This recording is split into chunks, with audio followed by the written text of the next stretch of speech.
1h e 56 minutos, vamos continuar a conversa aqui com entrevista com o Batista, o Chagas Batista. E o assunto aqui é desenvolvimento regional, o assunto aqui é valorização dos produtos da floresta, agricultura. Estamos tratando disto aqui no programa de hoje, em boa medida, resultado do que nós discutimos ontem, aqui com o Zé Filho, que é o presidente do Sindicato Rural de Tarauacá. Batista, um dos aspectos que foi pontuado ontem guarda relação com a questão da regularização fundiária. Há um déficit grande lá de 1.200 propriedades, se a memória não me falha. Como é que está isso mesmo? Se você confirma esse problema lá, como é que está? Na verdade existe.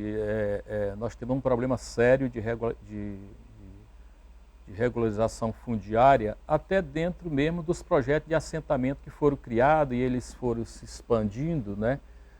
Cresceram além dos limites que foi regularizado no projeto inicial dos projetos de assentamento.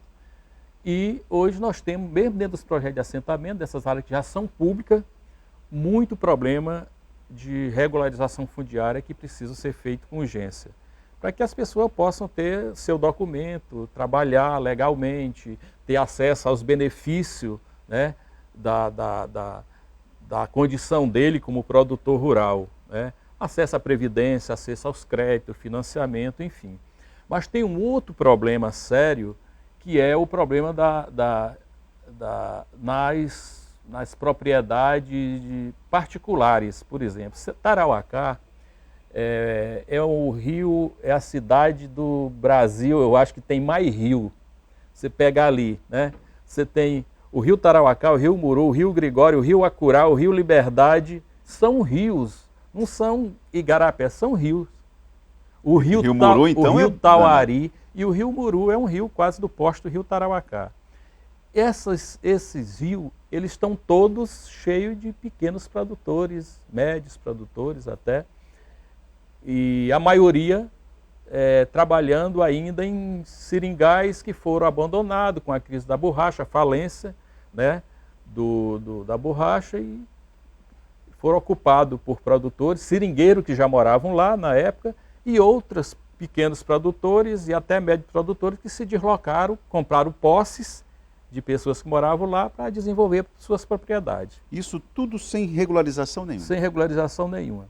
Então, assim, esse problema da regularização, ele precisa vir, é uma questão fundamental, mas tem um probleminha também. Qual? Um dos problemas é que, por exemplo, qual é o módulo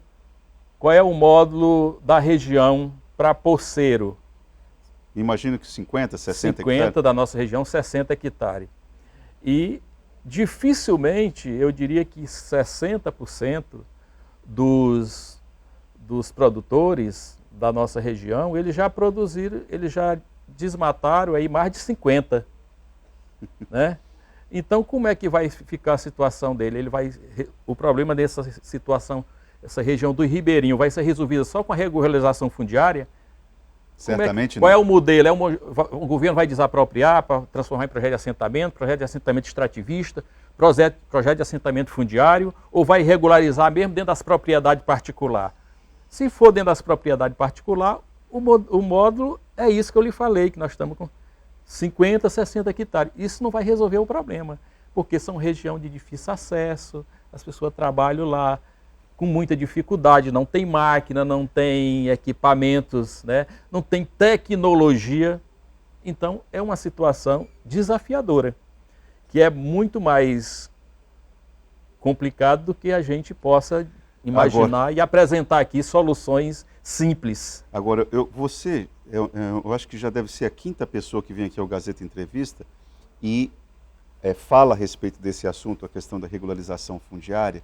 E o que eu tenho percebido em todas as falas é uma espécie de descontrole da situação. Inclusive tem problemas de ordem de segurança pública, porque já tem casos aqui de quadrilhas, grupos organizados que vêm aqui para o Acre para poder vender terra e tudo com georreferenciamento. O negócio é organizado mesmo.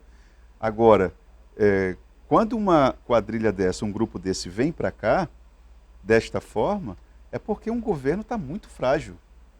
Governo muito frágil, governo que abandonou praticamente o produtor rural, né? E ganhou uma certa simpatia de alguns produtores, ou eu diria até da maioria, por conta de ter relaxado e abandonado essa questão, né, da fiscalização, do controle.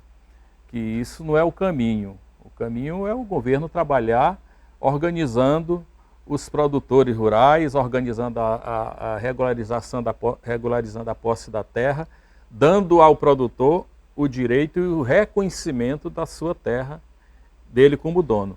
Só para você ter uma ideia, e eu só abri um parênteses aqui para dizer assim, os governos da Frente Popular, que foi muito rotulado e a oposição trabalhou todos aqueles anos falando em desmate, falando em, inclusive falando em perseguição. Perseguição. O nosso governador dizia que, atual, né, dizia que quando ganhasse a eleição ia dar um teçado e um machado para o IMAC, né, enfim, discurso completamente absurdo, né?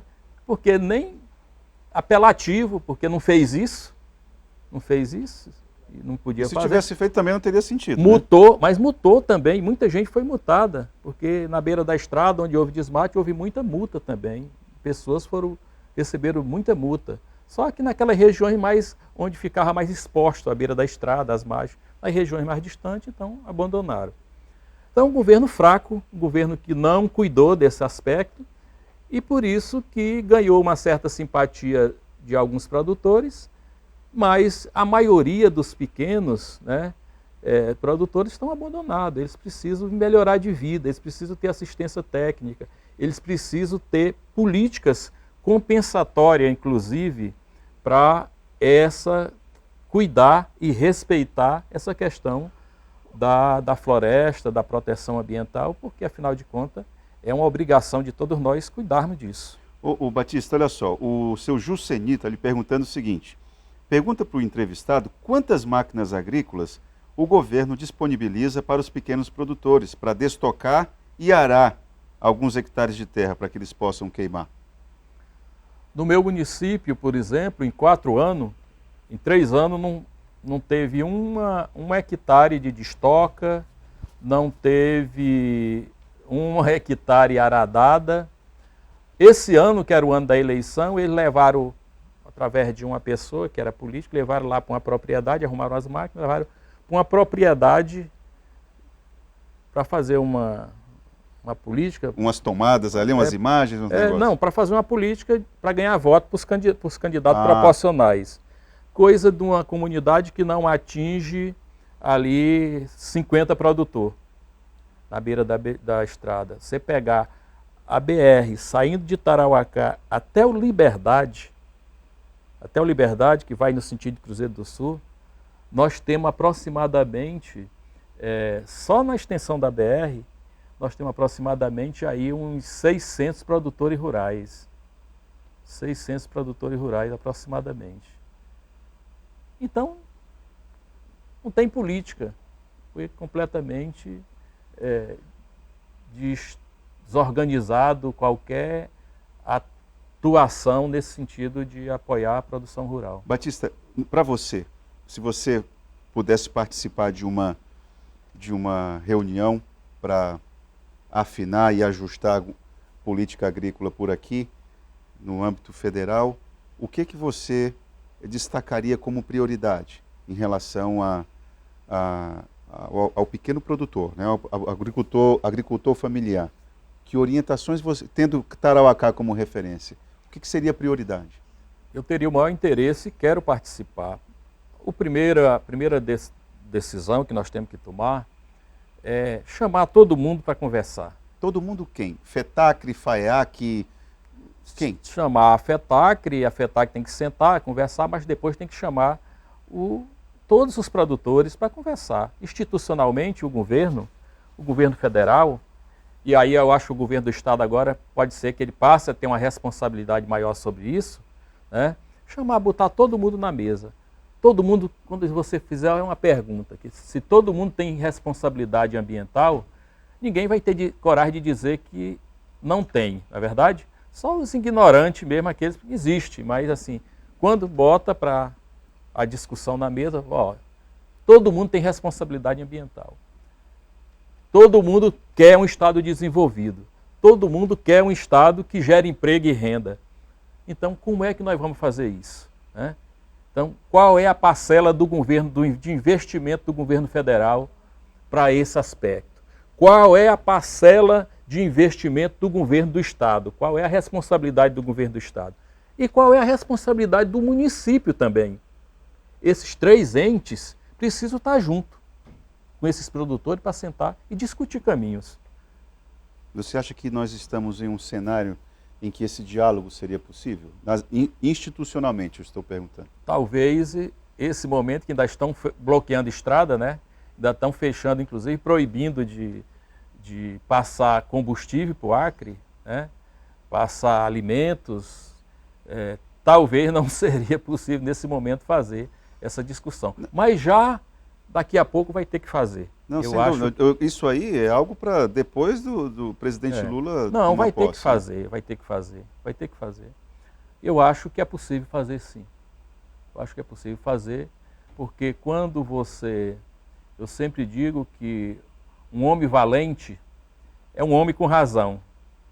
É um homem dentro do seu direito, da racionalidade das coisas. Né? O valente sem razão, ele é valente de esquina, ele é valente para fazer uma ruaça ali, mas na hora de sentar, de discutir, com responsabilidade futuro, todos têm que sentar na mesa. E é isso que eu defendo. Porque o Congresso que saiu das urnas no primeiro turno é um Congresso que vai, digamos assim, em alguns temas, querer pautar a agenda ali no Congresso Nacional, tanto na Câmara quanto no Senado. E me parece que... eu estou sentindo que eles estão percebendo que o momento é esse para fazer as mudanças que são necessárias no que se refere ao Código Florestal, por exemplo, às legislações ambientais. Claro, o cenário seria muito mais favorável com o presidente Bolsonaro reeleito, mas agora acho que o presidente Lula vai estar, de certa maneira, ali, tendo que dialogar bastante, um diálogo fino com o Congresso, né? Então, eu acho que eles estão se sentindo empoderados para fazer essas mudanças. Eu acho que sim. Eu acho que, embora o Congresso ele tenha a sua composição tenha sido que saiu das urnas tenha sido uma composição conservadora e até eu diria muito atrasada do ponto de vista dessas questões de modelo, de visão de desenvolvimento, mas você sabe o poder que o Executivo tem. O Executivo tem um poder muito grande nesse aspecto. E quando dialoga, quando mostra prestígio, quando mostra vontade e compromisso em resolver esses problemas, eu acho que é possível dialogar, inclusive com o Congresso mesmo, com a composição que nós temos em Brasília, e encontrar caminhos. Vamos aqui para nós, né? Vamos ser sinceros, né? Independente de paixão política, mas assim, o Bolsonaro transformou o Brasil num país, numa pária da humanidade. Em que aspecto? Um aspecto de não se relacionar. Qual era ele brigou com todo mundo, com a França, né? De certa maneira isolou o país. Né? Cria problema com os países da nossa região, da região da América do Sul, por questões ideológicas, já transforma, né, em inimigos. E a referência dele era o Trump, que perdeu a eleição. Fora disso, ele não conseguiu no mundo ter prestígio. Você vai ver o que vai acontecer, essa participação do Lula na COP27. Aqui para nós. Lula vai ser a grande, eu não tenho dúvida, falo isso sem paixão, vai ser a grande estrela desse encontro, né, com os compromissos ambientais, com o compromisso com o desenvolvimento do Brasil, com o respeito, com a relação diplomática respeitosa, né, e com compromisso com a humanidade, com compromisso com políticas de desenvolvimento social, de combate à fome, essas coisas todas. Então eu acho que o Brasil vai ganhar muito com isso. Ele o nosso país, nesse momento, acho que o Lula se elegeu oportunamente, porque ele tem condições de dialogar e captar muito recurso para ajudar a nossa região, né, fazer grandes parcerias para o nosso país, inclusive a Amazônia possa crescer, se desenvolver, melhorar a qualidade de vida, o padrão de vida dos seus habitantes, sem continuar devastando de forma irregular e de forma absurda. O setor do agronegócio, ele já é suficientemente bem organizado, bem estruturado, já tem uma lógica própria, um método próprio, já tem mercados que atende há vários anos. Então, me parece que o grande agricultor já está bem equacionada essa situação. Agora, o desafio, o Batista, é garantir uma estrutura para o pequeno. O desafio para Lula é isso, é o agricultor de base familiar. O que fazer para poder estruturar a produção nesse segmento? Exatamente. Esse é o desafio. Exatamente. E dialogar também, eu diria que até dialogar com o médio e o grande também, porque senão, né, finda essa guerra aí que se criou-se, ela não é uma guerra simples, né, e que não vai ser resolvido apenas num dia, em 2 dias. Vai ser resolvido isso com muita conversa, com muita responsabilidade, respeitando o maior, dialogando bastante com o médio e trabalhando de forma muito forte para o pequeno, porque esse é quem bota a maior parte da alimentação na mesa do povo brasileiro. Batista, o espaço está aberto para que essa discussão no plano federal, aqui no Acre, possa chegar por aqui, tá bom? Toda vez que você tiver novidade, vem aqui para o Gazeta Entrevista. Muito obrigado. Fico grato pelo espaço, muito obrigado. Vamos para o intervalo e já voltamos.